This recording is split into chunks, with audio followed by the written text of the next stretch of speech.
Damos la bienvenida entonces y voy a hacer su presentación para que sepamos los antecedentes del maestro.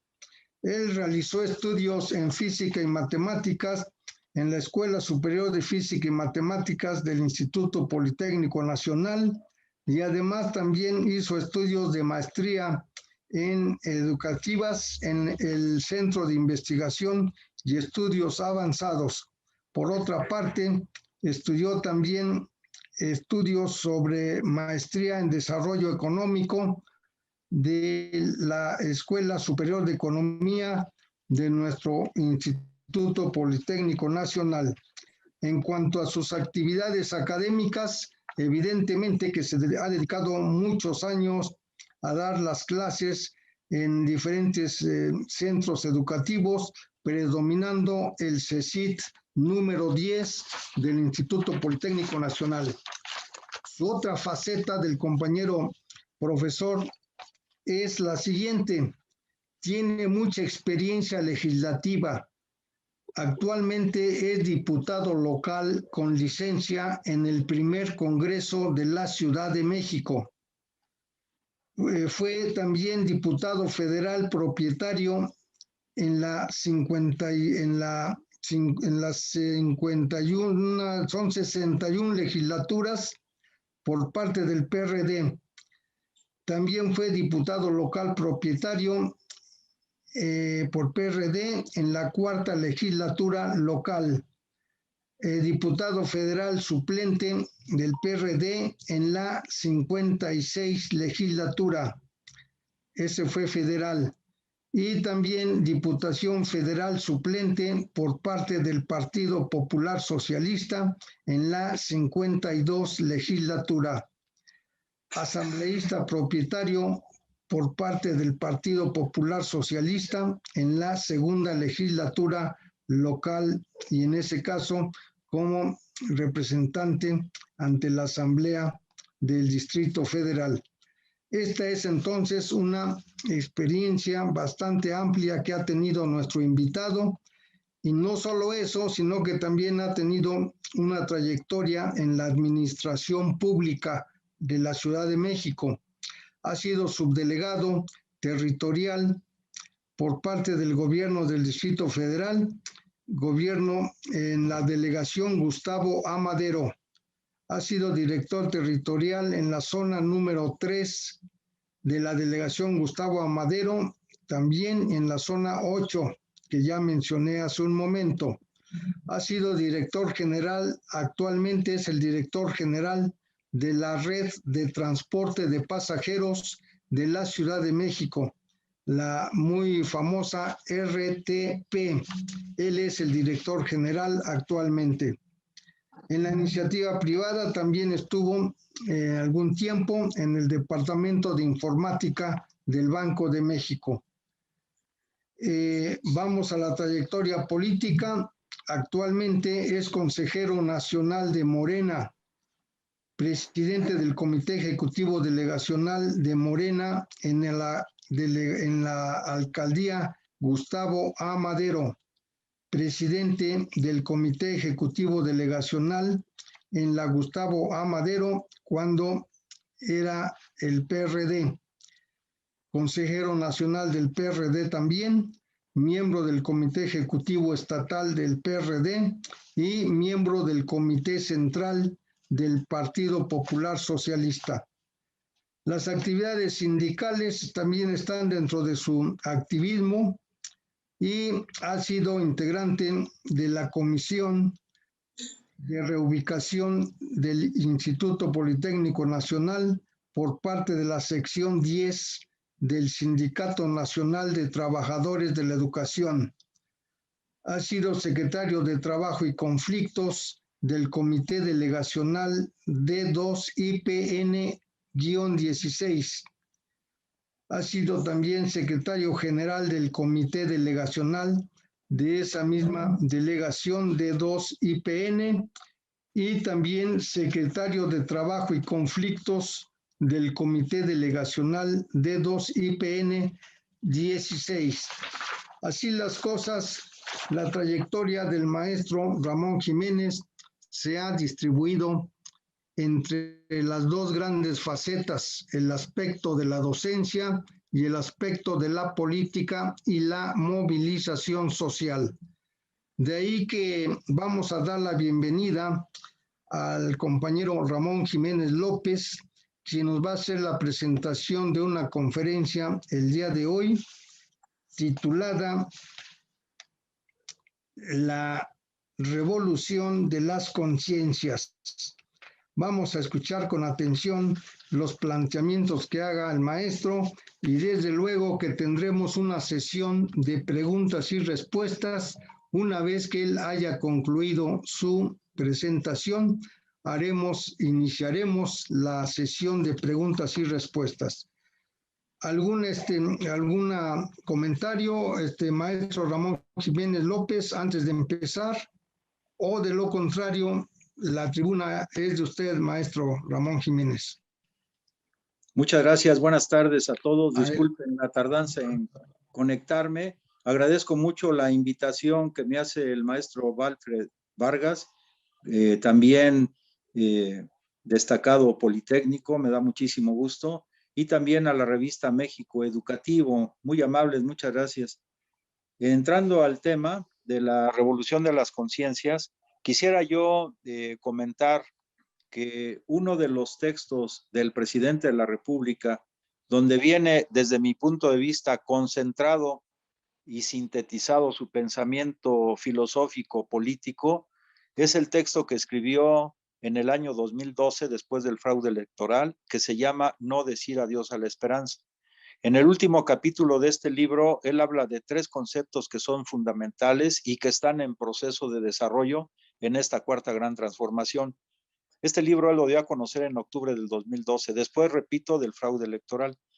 Él menciona 3 conceptos centrales. Uno es el concepto de revolución de las conciencias, otro es el concepto de la creación de una nueva corriente del pensamiento para esta nueva época, y la otra es el tema de la realización de un código de ética o constitución moral, que finalmente son 3 pilares de este pensamiento obradorista. Yo diría que se está creando efectivamente una nueva corriente del pensamiento en México, y esa nueva corriente del pensamiento bien podríamos llamarla el obradorismo, es decir, el conjunto de ideas, planteamientos, tesis y también praxis que ha desarrollado el presidente de la República, que, repito, podríamos considerar el obradorismo. Algunas de las tesis centrales de esta nueva corriente del pensamiento que se está gestando en nuestro país y que se va ordenando. Ustedes saben que para que se formule una nueva corriente del pensamiento se debe tener una serie de ideas. Estas deben estar organizadas, sistematizadas, no contradictorias entre sí, y que tratan de dar respuesta a todos los problemas de la naturaleza, de la sociedad y del pensamiento humano. Entonces, en esta cuarta gran transformación, no debemos descuidar el tema de que también se está gestando en nuestra patria esta nueva corriente del pensamiento que está teniendo repercusiones también a nivel internacional. Más adelante explicaremos un poco más este tema. Entonces, son 3 cuestiones centrales. Una nueva corriente del pensamiento, un código de ética, que en la práctica ese código de ética dio a luz durante el gobierno del presidente, precisamente con esta guía ética que se imprimió en varios millones de ejemplares, que consta de 20 puntos, pero el tema central de hoy es la revolución de las conciencias. Entonces, en revolución, ustedes saben que la revolución es un cambio radical en el sistema de cosas. Las revoluciones pueden ser científicas, como la que gestó o se generó con el pensamiento y las tesis de Albert Einstein, o una gran revolución, que precisamente hay un libro que se llama Revolución de las Esferas Celestes, de este Copérnico, pero también pues hay revoluciones sociales que son con lo que más frecuentemente identificamos el término de revolución. En este caso, el presidente Andrés Manuel López Obrador ha insistido prácticamente todas las semanas en sus conferencias matutinas en el concepto de revolución de las conciencias. Si estamos gestando una nueva gran transformación en nuestra patria, entonces debe haber una revolución de las conciencias. Esta revolución de las conciencias, al irla analizando, detallando, tratando de sistematizar, yo observo tres elementos centrales en la misma. Uno es que, bueno, los tres son: revolución de las conciencias implica revolución ideológica, revolución cultural y revolución técnico-científica. Son tres grandes revoluciones que se deben desarrollar simultáneamente para para consolidar, para desarrollar y para fortalecer la cuarta gran transformación de nuestra patria. Todos sabemos, las tres primeras transformaciones, independencia, reforma, revolución, se llevaron a cabo por la vía de las armas, por la vía violenta. No había otra forma de hacerlo en esos momentos. Por ejemplo, la revolución de independencia, pues no se podía uno poner a dialogar, acordar y a desarrollar un proceso democrático con los representantes de la corona española, porque lo que ellos hacían era el saqueo indiscriminado de nuestras riquezas y además imponían un régimen monárquico, donde el rey de España era el soberano de estas tierras y delegaba su función de gobierno en los virreyes. No había forma de lograr nuestra independencia con respecto a la corona española si no era por la vía violenta, por la vía de las armas, donde se destacó fundamentalmente el padre de la patria, Miguel Hidalgo, y el general José María Morelos y Pavón. El padre de la patria, recordarán que él tenía como una de las fuentes fundamentales de su pensamiento las ideas de la Revolución Francesa: libertad, igualdad y fraternidad.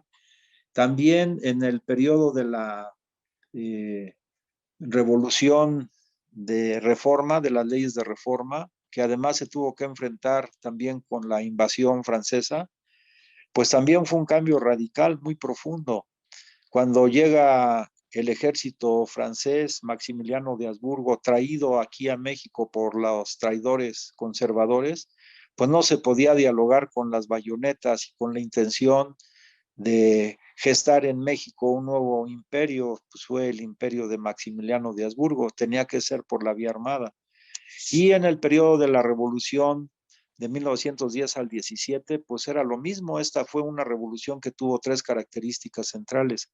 Fue una revolución antiimperialista porque había que acabar con el saqueo de nuestros recursos naturales, y por eso se modificó la Constitución para que se diga expresamente en el artículo 27 que todo lo que está comprendido en los límites del territorio nacional es propiedad originaria de la nación mexicana.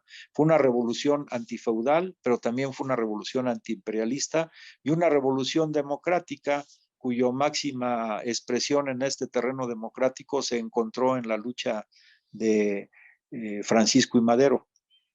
En la lucha antifeudal, pues evidentemente que el mayor representante fue el general Emiliano Zapata, y en la lucha antiimperialista, pues fue una conjunción de elementos muy importantes que quedaron plasmados en la Constitución de 1917. Y también fue por la vía armada y fue muy violenta porque murió alrededor de 1 millón de compatriotas. Pero ahora esta revolución, esta gran transformación que se está haciendo en México, diríamos que es doblemente revolucionaria. Una, porque no se ha utilizado la vía armada, la lucha armada, es por la vía pacífica, además por la vía pacífica electoral. Y la otra es porque, a pesar de las condiciones tan dramáticas que ha vivido la humanidad durante casi 4 décadas de modelo neoliberal, el licenciado Andrés Manuel López Obrador ha tenido la capacidad, como gran estadista, de orientar toda esta fuerza que se gestó en nuestro país y llevarla al buen puerto a través de la vía pacífica. Eso es extraordinario. Entonces, esta revolución de las conciencias, repito, de empezada se gesta a través de una revolución doblemente triunfante, que es por la vía pacífica electoral y la cuarta gran transformación de nuestra patria. Después de décadas de oscurantismo neoliberal, salimos a un nuevo amanecer donde se destaca la lucha del pueblo nuevamente en 3 niveles. Es una lucha, otra vez, antineoliberal, una lucha antioligárquica y una lucha anticorrupción. Esta se está llevando por la vía pacífica, pero requiere formar en la inmensa mayoría de los mexicanos lo que el presidente ha llamado una conciencia colectiva de independencia, de paz y de fraternidad universal. Entonces, durante el periodo neoliberal, todos ustedes saben, también los que son maestros de las instituciones de educación superior, que se abarrotaron las bibliotecas de las escuelas, de las universidades, con literatura neoliberal, sobre todo en las escuelas de ciencias sociales, particularmente en las de economía. O sea, triunfó realmente las tesis tecnocráticas neoliberales que permitieron que se multiplicara el saqueo de nuestra patria. Tan solo en el tema de la extracción de oro y plata, se ha calculado que en los últimos 10 años, antes de la llegada del presidente de la República, del licenciado López Obrador, se extrajo de nuestro país más oro y plata que durante todo el periodo neoliberal. Ha sido un saqueo impresionante. También en este periodo observamos que todo esto se justificaba, o sea, a través de las tesis del modelo neoliberal. Y estas tesis las quisieron seguir imponiendo ahora en el periodo de la pandemia.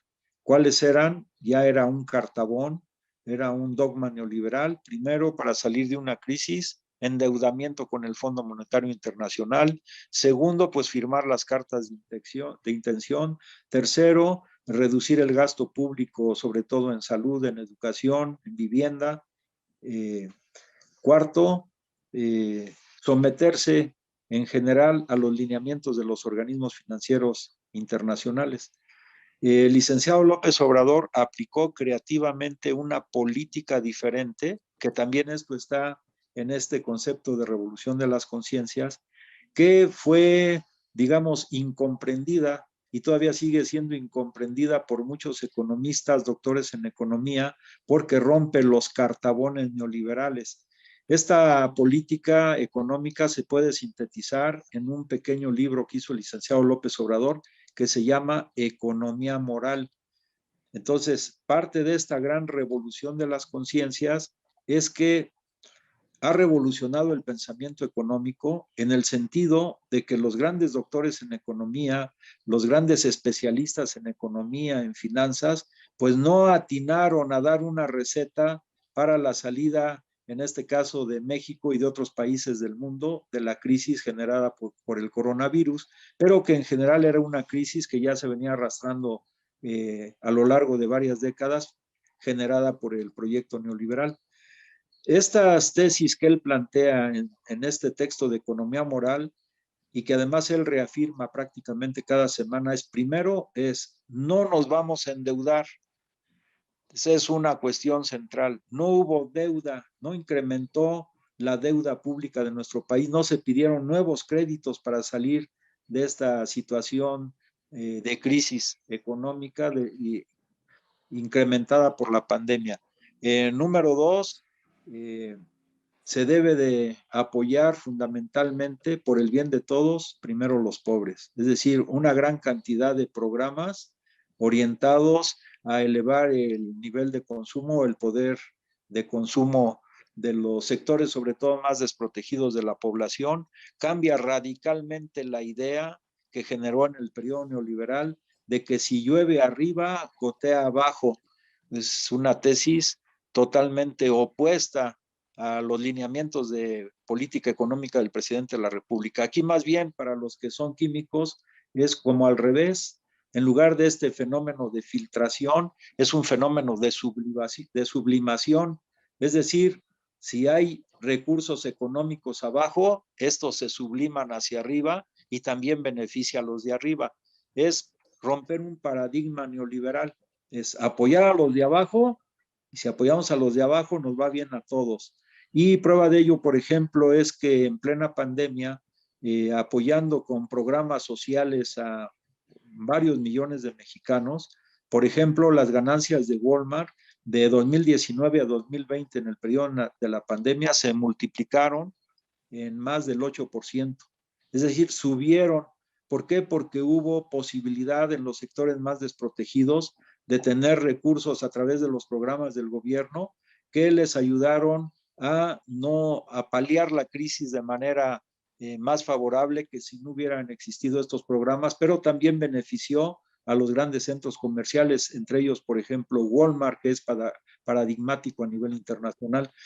El otro tema, por ejemplo, y que ha estado en el centro de las políticas del licenciado López Obrador, es el combate a la corrupción totalmente. Y aquí el presidente ha preferido entregar directamente recursos económicos a por ejemplo, para la creación de caminos en Oaxaca. Los recursos van directo a las comunidades oaxaqueñas y lo que se ha visto en la práctica es que esos caminos son mucho más duraderos, de más alta calidad, bien construido, pero con mano de obra de los pobladores de esas comunidades. Lo que se hacía antes era entregar contratos a empresas privadas.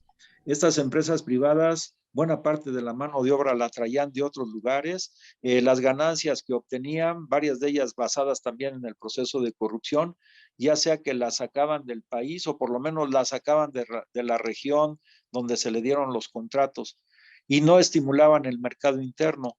Con esta planteamiento del licenciado López Obrador, los recursos se quedan en la comunidad, se genera trabajo para la comunidad, diseñan los caminos acompañados de ingenieros civiles, los habitantes de la comunidad son de alta calidad y además son de concreto y no son de chapopote o de asfalto, como los que se les daba en concesión a empresas privadas. Entonces se estimula el mercado interno, hay más recursos para la propia comunidad y eso rompe con otro de los paradigmas del modelo neoliberal de que despreciaban la creatividad y la capacidad de las comunidades, como en este caso particularmente me refiero al caso de Oaxaca. Entonces se han roto una serie de paradigmas o dogmas neoliberales o como dice el presidente, sofismas que se gestaron en el periodo neoliberal. Esto requiere una gran imaginación y una gran audacia. En tiempos de transformación profunda, recuerdo que Lenin citaba mucho a un revolucionario francés, Danton. Durante el periodo de la Revolución Francesa, Danton decía que en ese momento lo que se requería era tener audacia, audacia y más audacia. Entonces, un elemento también colateral del presidente de la República es que ha llevado a cabo programas audaces de acuerdo al marco referencial neoliberal y que han resultado totalmente exitosos y que no se han basado, repito, en los dogmas o sofismas neoliberales. En otro orden de cosas también, eso significa una revolución, significa un cambio de conciencia, pues una revolución de las conciencias. Pero imagínense contraponer estos proyectos este proyecto de nación a toda una corriente mundial que es la corriente neoliberal. ¿Qué resultados ha tenido esta acción creativa del presidente de la República y además audaz que triunfó contra viento y marea, contra propios y extraños? Porque recuerden que el anterior secretario de Hacienda pues llegó a tener contradicciones con el presidente de la República, por eso dejó el cargo, porque él tenía otra concepción. Lógicamente, pues muchos economistas, doctores en economía, se formaron con los dogmas y con los sofismas neoliberales. No, aquí el presidente ha luchado igual contra expertos de todo tipo, doctores en economía, pero finalmente esta tesis de él de la economía moral está dando frutos extraordinarios. ¿Cuáles son los frutos? Podría yo mencionar más cosas, pero ¿cuáles son los frutos? Primero, que efectivamente más de 80 países se endeudaron en este periodo neoliberal siguiendo las recetas del Fondo Monetario Internacional y nuestro país no lo hizo. Y sin embargo, en este momento, de las proyecciones iniciales que se hacían por parte del presidente de que íbamos a crecer aproximadamente en un 7% en este año, pues los pronósticos más optimistas eran que tal vez 5%, pero recientemente los organismos especializados reconocen que tal vez sea más del 7%, sin haber llegado a deuda externa, no se incrementó, no se pidieron créditos. Se aplicó, fíjense ustedes, esta es una cuestión, parte fundamental de la revolución ideológica. Se aplicó combate a la corrupción y se aplicó austeridad. Pero aquí me detengo. Austeridad. Lo voy a tomar como ejemplo. Concepto, austeridad. Cuando vino la directora de uno de los organismos internacionales más importantes, Lagarde, de Francia, decía que estaba interesada en saber cómo se estaba aplicando la austeridad en México, pero la austeridad que se aplicó en el periodo neoliberal fue una austeridad para el pueblo. Entonces ella, pues ese concepto de austeridad le llamaba la atención, y en México también se está aplicando la austeridad, pero para diferenciarla de este concepto neoliberal, el licenciado López Obrador le agrega el término austeridad republicana. Entonces, la austeridad republicana consiste en recortar los salarios de los altos funcionarios, combatir a fondo la corrupción, reducir el aparato burocrático del Estado, etcétera. Y la austeridad neoliberal consistía en recortar presupuesto para programas sociales. Entonces, sí hay austeridad, pero una era para favorecer al pueblo, a la austeridad republicana, y otra era para perjudicar al pueblo y favorecer a las grandes empresas transnacionales. Entonces, también ahí hay una revolución conceptual que tenemos que tomar muy en cuenta. Ahorita lo explico más a fondo.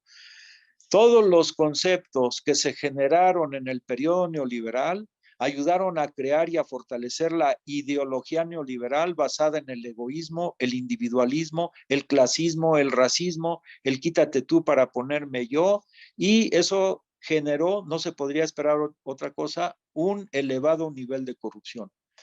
Ahora, el licenciado López Obrador plantea también esta idea innovadora, audaz, pero además que se ha mantenido firme en ella, que es el combate a la corrupción y la austeridad republicana. ¿Qué frutos se ha dado de todo esto? Bueno, pues miren, primero que se decía que con las políticas de López Obrador se iba a ahuyentar a la inversión extranjera. Bueno, en estos días, el licenciado López Obrador mostró a través de gráficas que de 1999 a la fecha, en los últimos 21 años, la inversión extranjera del primer trimestre del año, enero, febrero, marzo, la inversión extranjera directa en México en el año 2021 es la más alta en toda la historia del periodo neoliberal del 99 a la fecha. Y si nos vamos más atrás, seguramente es la más alta inversión extranjera directa, salvo tal vez 1 o 2 años podría ser, pero la más alta de todo el periodo neoliberal. Entonces, en el periodo neoliberal, con sus dogmas y sofismas neoliberales, decían que si se aplicaban esas medidas como la contracción del gasto público, iba a haber más inversión extranjera, más confianza en los inversionistas. Fue absolutamente falso. Con la aplicación de las tesis de la economía moral de López Obrador, repito, este primer trimestre de este año es la inversión directa más grande de la historia de México, por lo menos en los últimos 21 años. Entonces ahí cae también ese dogma neoliberal. Segundo, no nos hemos endeudado, ni nos vamos a endeudar, como dice el presidente de la República. Y a través del principio de austeridad republicana se han hecho ahorros importantísimos. Y si a eso le agregamos que las grandes empresas que no pagaban impuestos o pagaban una cantidad ínfima de impuestos, hoy los han empezado a pagar. Nuestro país cuenta ahora con recursos importantísimos, y eso se ve en las reservas del Banco de México, que el Banco de México ha reconocido como tal, también de manera impresionante. Si a eso le agregamos que millones de mexicanos tienen confianza en el gobierno que encabeza el presidente de la República, pues hoy sabemos, el año pasado que fue de pandemia, fue cuando nuestro país ha recibido en toda su historia la mayor cantidad de remesas. Y en lo que va del año, se espera además que al finalizar este año vamos a romper el récord del año pasado, y nuestro país va a recibir una cantidad de remesas superior o cercano tal vez a los 50,000 millones de dólares. El año pasado fue de 40,000 millones de dólares. Es una cuestión impresionante lo que se está logrando. Por otro lado, con estas políticas se ha apreciado el peso mexicano. En lugar de depreciar, es apreciar. Es la moneda que por varios meses ha estado en el primer lugar de apreciación con respecto al dólar, pero son una política nueva, distinta, contrapuesta a la política neoliberal, pero además que se ha aplicado de una manera enérgica, firme, en beneficio del pueblo y además de manera creativa. Es una revolución, es una gran transformación. Una revolución es cambiar de manera radical las condiciones que tenemos. Entonces, forma parte de la revolución de las conciencias.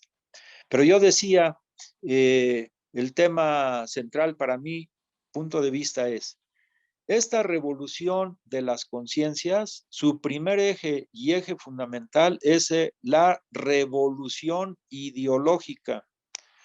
¿Qué es una ideología? Pues es un conjunto de ideas organizadas, sistematizadas, no contradictorias entre sí, que tratan de darle explicación a todos los fenómenos de la naturaleza, de la sociedad y del pensamiento humano. Bueno, lo que está en construcción es precisamente eso, una nueva corriente del pensamiento que rompe radicalmente con las tesis neoliberales y que en México ha logrado un éxito importantísimo que ha dejado, digamos, con la boca abierta a expertos, doctores en economía, expertos financieros, etcétera, etcétera, etcétera. Pero es, ante todo, y en primer lugar, una revolución ideológica. Es acabar con la ideología neoliberal de egoísmo, individualismo, repito, clasismo, etcétera, etcétera, y generar ideas nuevas. Ahora, hagamos una escalera. Las ideas que tenemos las expresamos a través de conceptos y la ciencia que estudia el contenido de los conceptos es la semántica. Entonces, podríamos decir que un elemento central, para mí el central de la revolución de las conciencias es va en escalera. Una revolución semántica, que es una revolución conceptual y que en el fondo es una revolución ideológica. Entonces, conceptos como austeridad es uno, no es lo mismo la austeridad neoliberal que la austeridad republicana. Tiene un contenido muy diferente. Y ese es lo que debemos ayudar a internalizar para formar una nueva conciencia colectiva que esté a la altura de esta gran cuarta transformación. Otro concepto, digamos, concepto de populismo, ¿no? Este populismo se ha desvirtuado totalmente y se asocia o la derecha a través de la mayor parte de los medios de comunicación convencional, prensa, radio y televisión. Entonces, este concepto tratan de internalizarlo en la mente de los mexicanos como un concepto de desprecio hacia políticas que van en beneficio del pueblo, aplicadas por gobiernos como el que encabeza el licenciado López Obrador. Entonces, las medidas que toma el presidente en beneficio de nuestro pueblo le llaman populismo, casi dirán beneficia al populacho, ¿no? Despreciativamente hablando. Pero las medidas que se tomaron en el periodo neoliberal, que también era de apoyar o subsidiar a las grandes empresas, a eso le llamaban rescate. Ya tenemos el rescate bancario, el FOBAPROA, que pues seguimos pagando y vamos a seguir pagando por muchos años si no se rompe esta cadena que nos dejaron sembrados los neoliberales. Pagamos anualmente alrededor de 70,000 millones de pesos solamente de intereses que generó el FOBAPROA, esa deuda que era privada y los del PRIAN la hicieron pública. 70,000 millones de pesos al año solo para pagar los intereses del FOBAPROA. ¿Cuánto se va a gastar en medicinas que van a ser gratuitas para toda la población después de una licitación internacional? 65,000 millones de pesos. Medicinas gratuitas para millones de mexicanos cuestan menos que lo que anualmente pagamos de intereses por el FOBAPROA.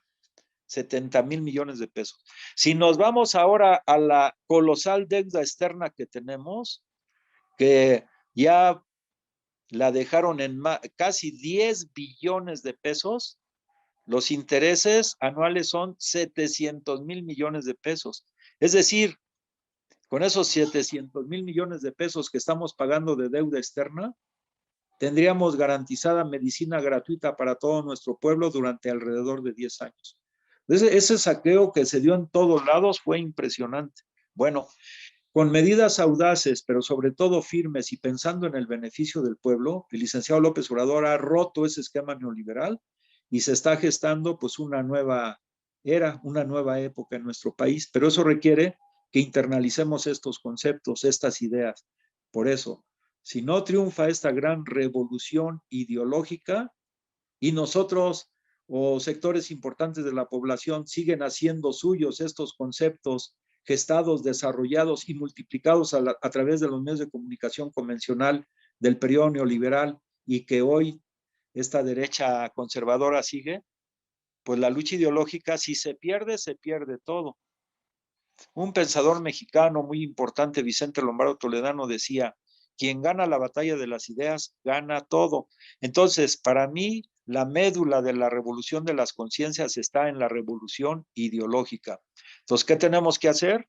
Enviar al basurero de la historia todo el aparato conceptual neoliberal y sacar adelante lo más avanzado del pensamiento de nuestro pueblo en su larga lucha por obtener su plena independencia. ¿Cuáles son? Por ejemplo, el nacionalismo, o sea, el amor a la patria, el orgullo de ser mexicanos, la fraternidad universal, todos conceptos que plantea el licenciado López Obrador son ideas, es una lucha ideológica.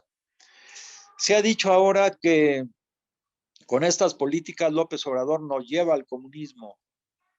Pues yo creo que ni saben qué es el comunismo, pero ya es, como repito otra vez, una idea que se inyecta en los cerebros de millones de seres humanos, no nada más en México, sino en todo el planeta, pero ningún país del planeta ha sido comunista.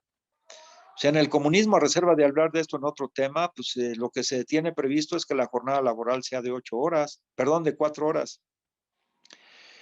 Tal vez lo que más se acercó a esa idea en la práctica fue lo que plasmó Tomás Moro en su libro Utopía, que la jornada laboral en Utopía era de 6 horas. Cuando llegó a México, Fray Bernardino de Sahagún traía entre su biblioteca ese libro, el libro de Utopía de Tomás Moro, y como ahí se planteaba que la jornada de los seres humanos debía ser de 6 horas para que tuvieran tiempo para desarrollar de manera más integral todas sus facultades intelectuales, artísticas, etcétera. Fray Bernardino de Sahagún aplicó eso, jornada de 6 horas en los hospitales que tuvo en México. 6 horas. Bueno, en el comunismo la jornada será de 4 horas. ¿Por qué? Porque los adelantos de la técnica y la ciencia aplicada al proceso productivo van a ser tales que en lugar de que se despida a trabajadores de las empresas cuando hay una innovación técnico-científica, en lugar de despedir, mejor reducir la jornada laboral. Pero el comunismo todavía falta tiempo. Entonces, cuando algunos dicen, López Obrador nos lleva al comunismo, yo digo, pues a todo dar, pero aunque quisiera llevarnos al comunismo, no puede, porque se requiere un desarrollo impresionante de las fuerzas productivas y la aplicación de la ciencia y la técnica de manera intensiva al proceso productivo. Ahora vamos avanzando con la nanotecnología, las nuevas tecnologías, la mecatrónica, la robótica, etcétera, etcétera. Y trabajos que hoy hacen seres humanos, en un futuro no lejano lo harán robots, y entonces eso liberará tiempo para que los seres humanos puedan desarrollar precisamente sus facultades de manera más integral, reduciendo la jornada laboral. Lógicamente, en el sistema capitalista y más en el periodo neoliberal, eso no va a ser. Lo que sucedía cuando había innovaciones tecnológicas era lanzar a la calle a millones de seres humanos al desempleo. Entonces, voy casi concluyendo. Revolución de las conciencias, desde mi punto de vista, y esto no se ha señalado ni se ha profundizado, no conozco a alguien que lo haya hecho. Revolución de las conciencias tiene 3 vertientes. Primero, revolución ideológica de las ideas, que repito, si nos vamos hacia atrás, va acompañado de una revolución conceptual que a la vez es una revolución semántica. Ideas nuevas. Entonces López Obrador ha sacado ideas nuevas o ha reconfigurado en esta nueva situación, en esta nueva parte de la historia del país, ideas que en el periodo neoliberal se despreciaron, como estas que repito, nacionalismo, amor a la patria, nada de lo humano nos es ajeno, gobernar con 3 principios: honestidad, justicia y amor, amor al prójimo, amor a la familia, amor a la patria, amor a la naturaleza, amor a la humanidad. En el primer grito de independencia, el último viva fue para la fraternidad universal. ¡Viva la fraternidad universal! Son nuevas ideas, son nuevos vientos que soplan en México y que debemos ayudar todos a comprender y a difundir el pensamiento filosófico más profundo del presidente de la República. Eso es parte del obradorismo, es la nueva corriente del pensamiento que se está gestando. El otro tema, el otra vertiente de la revolución de las conciencias es la revolución cultural. ¿Qué es lo que ha dicho el presidente de la República? Por ejemplo, ahora con la construcción del Tren Maya, que es una de las obras de infraestructura más importantes del planeta, más modernas del planeta, de lo mejor. Bueno, pues que va a pasar por una zona, es la cultura maya, que es una de las 5 culturas originarias del planeta, y que entonces no solamente es el tren, no solamente es lo turístico, sino es rescatar, fortalecer y refortalecer los grandes valores morales, espirituales que nos legaron culturas ni siquiera centenarias, sino milenarias. Algunos de estos elementos culturales se expresan todavía, sobre todo en Oaxaca, que tiene más de 400 municipios de usos y costumbres, donde está el tequio, el trabajo comunitario, la relación más solidaria y fraternal entre las comunidades, etcétera, que los 300 años de conquista y luego los periodos de discriminación hacia los grupos originarios no lograron borrar de la conciencia de nuestros pueblos, del llamado México profundo. Entonces tenemos digamos, un acervo cultural extraordinario. Y yo creo, aunque eso no se ha dicho explícitamente, que en este año precisamente que se celebran 200 años de la consumación de la independencia de México, el gobierno que encabeza el presidente de la República ha hecho un programa cultural impresionante donde se va a invitar a pueblos originarios de los 5 continentes a que vengan a exponer sus expresiones culturales ancestrales, milenarias, algunos de ellos.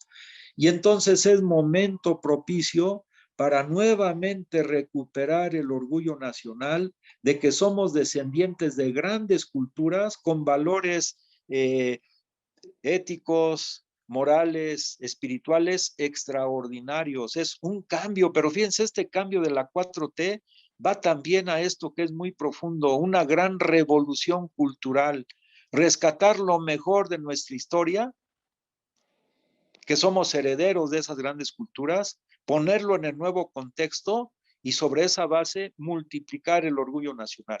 Yo me acuerdo que, por ejemplo, Buscaglia, todavía antes de las elecciones del 2018, decía al hacer sus análisis que México se notaba en el pueblo de México una muy baja autoestima. Claro, pues son casi 40 años de oscurantismo neoliberal, donde llegó a haber 7 millones de jóvenes que no estudiaban ni trabajaban, los ninis, que despectivamente se les calificó así, alrededor de 30 millones de mexicanos en pobreza alimentaria, etcétera, etcétera, desempleo impresionante, pues sí, había muchos jóvenes se enfermaron de depresión, sí había una baja autoestima, pero ahorita el orgullo nacional se está elevando y repito, este año es fundamental para esta gran revolución cultural, que es otro de los elementos sustantivos de la revolución de las conciencias. Y finalizo porque quien nos invita a este evento, pues es un gran maestro del Politécnico, el maestro Walfred, que nuevamente saludo muy afectuosamente, y tomo el lema del Politécnico, la técnica al servicio de la patria. Quiere decir que no va a haber cuarta transformación si no hay una gran revolución técnico-científica en nuestro país. Esa revolución técnica científica, evidentemente que el Politécnico, el Centro de Investigaciones de Estudios Avanzados, otras universidades, pero sobre todo el Politécnico, porque además tenemos alma politécnica, puede ir a la vanguardia y lo está haciendo. ¿Cómo? Esta revolución científico-técnica implica innovación técnica científica. Se está trabajando intensamente en la Escuela Nacional de Ciencias Biológicas para la creación de una nueva vacuna. Es la vacuna que se va a llamar la vacuna patria, o sea, patria, patria para todos. Pero ese es un tema de desarrollo y de innovación técnico-científica. También técnicos científicos mexicanos en el momento más crítico de la pandemia lograron desarrollar ventiladores que tienen la patente, no es de un particular, es patente estatal, pero también el presidente ha planteado que se va a enviar a especializar al extranjero alrededor de 30,000 o 40,000 médicos a hacer especializaciones en seguramente cardiología, en neumología, etcétera, etcétera. Y además de que ya se rescató la infraestructura médica de los hospitales que dejaron en obra negra o sin aparatos y sin médicos. Entonces, el potencial que se tiene es extraordinario. Si México firma el convenio con Rusia para el convenio aeroespacial, también en el corto tiempo con el ingenio de los mexicanos, que se ha mostrado en muchos concursos de robótica, de física, de matemáticas en el mundo, podemos desarrollar con tecnología propia nuestra propia fuerza aeroespacial. ¿Para qué? Pues hoy las comunicaciones, entre otras cosas, pues están en el ojo del huracán, es uno de los elementos centrales. Bueno, pero también se está observando en esta cuestión de la innovación científica tecnológica el surgimiento de cerebros que antes se fugaban, hoy muchos están dispuestos a contribuir a la independencia científica y técnica de nuestro país. En conclusión, para que puedan hacerse las preguntas correspondientes, la revolución de las conciencias, desde mi punto de vista, tiene tres vertientes. Revolución ideológica, que abarca lo semántico conceptual, revolución cultural, que es rescatar, fortalecer, llevar a primer plano los valores ancestrales, podríamos decir que corren por nuestras venas, que es la enorme capacidad, por ejemplo, de Nezahualcóyotl, de los tlatoanis, aquí del pueblo azteca, pero también de los mayas y de las 68 culturas originales que tienen asiento en nuestro país, que cuando llegaron los españoles había alrededor de 100, parte de ellas nos fueron cercenadas durante la invasión norteamericana, pero también aquellos grupos, los Sioux, Comanches, Apaches, cercanos con los Tarahumaras, etcétera. Pues es una riqueza y un mosaico cultural extraordinario que en el periodo neoliberal se quiso minimizar, no solamente minimizar, sino ignorar y además estigmatizar, satanizar, ¿no? No, nosotros somos afortunados. Y la otra es la revolución técnico-científica, donde el Politécnico puede jugar un papel relevante. Cierro diciendo que en este periodo electoral, porque esto ya es una cuestión de política internacional, de cuestión geoestratégica, geoeconómica, que Morena, si se dan cuenta, pues ganó todos los estados de la costa del Pacífico, que es Baja California Sur, Baja California Norte, Sonora, Sinaloa, Nayarit. Nos saltamos Jalisco, allí no hubo elección para gobernador, Colima se ganó, Michoacán, Guerrero.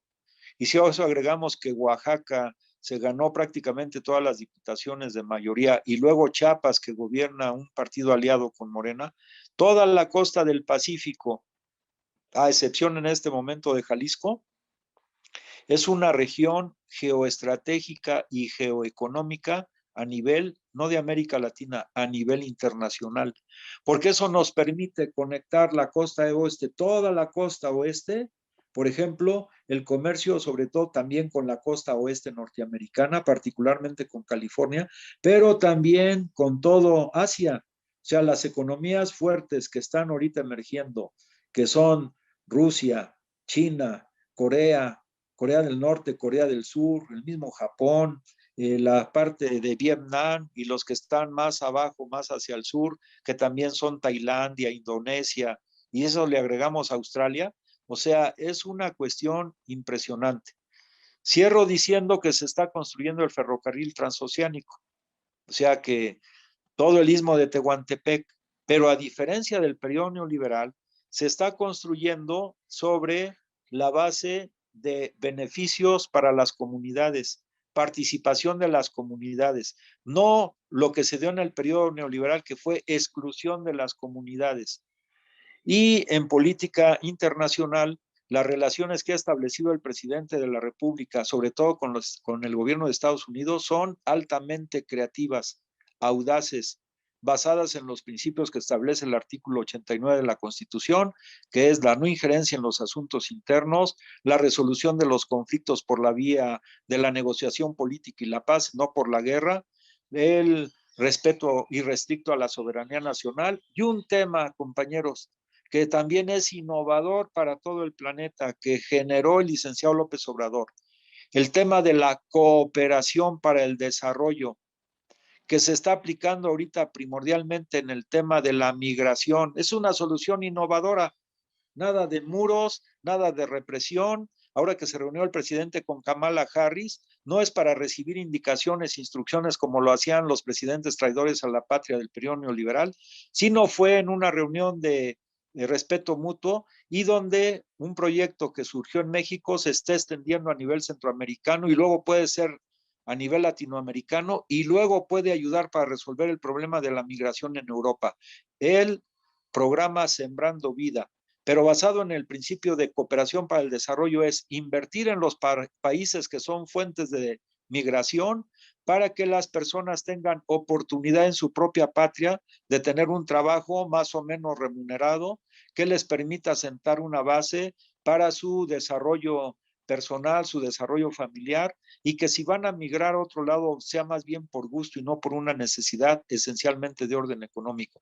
Este problema que ya está resolviendo aquí y que de acuerdo a lo que se ha planteado, Estados Unidos va a invertir alrededor de 4,000 millones de dólares, que antes lo invirtía, por ejemplo, en el Plan Colombia, invirtió 5,000 millones de dólares para sojuzgar allí a los grupos rebeldes y para, según, combatir el narcotráfico, que no fue exitoso, sino más bien para intervenir en esa zona de América Latina.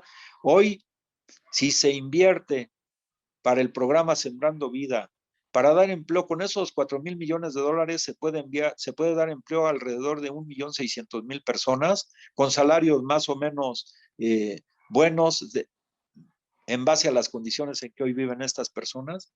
Ese programa se puede aplicar en África, se puede aplicar en algunos países de Asia que hoy también son fuentes de migración hacia Europa. Es decir, la innovación que se hace en México, podríamos decir sin alaraca, que es exportable a otros lados, como lo fue la posición del gobierno mexicano en las Naciones Unidas para impedir que un solo país o dos países monopolizaran las vacunas. Entonces, de los acuerdos que se tomó en la ONU, que 185 países votaron a favor de la propuesta de México para, digamos, entre comillas, democratizar la distribución de las vacunas, pues es también una idea audaz del presidente de la República. Pero eso se basa en una revolución de las conciencias.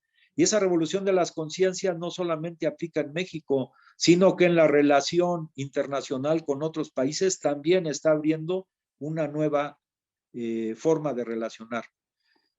A nivel internacional, podríamos decir, y con esto cierro, que se está creando, fíjense bien, una nueva era basada en 3 principios. Una nueva era de independencia, donde cada pueblo decida por sí mismo su propio destino. Número 2, una nueva era de paz mundial, porque la humanidad solo se va a desarrollar armónicamente sin guerras, por eso se requiere la paz en el planeta.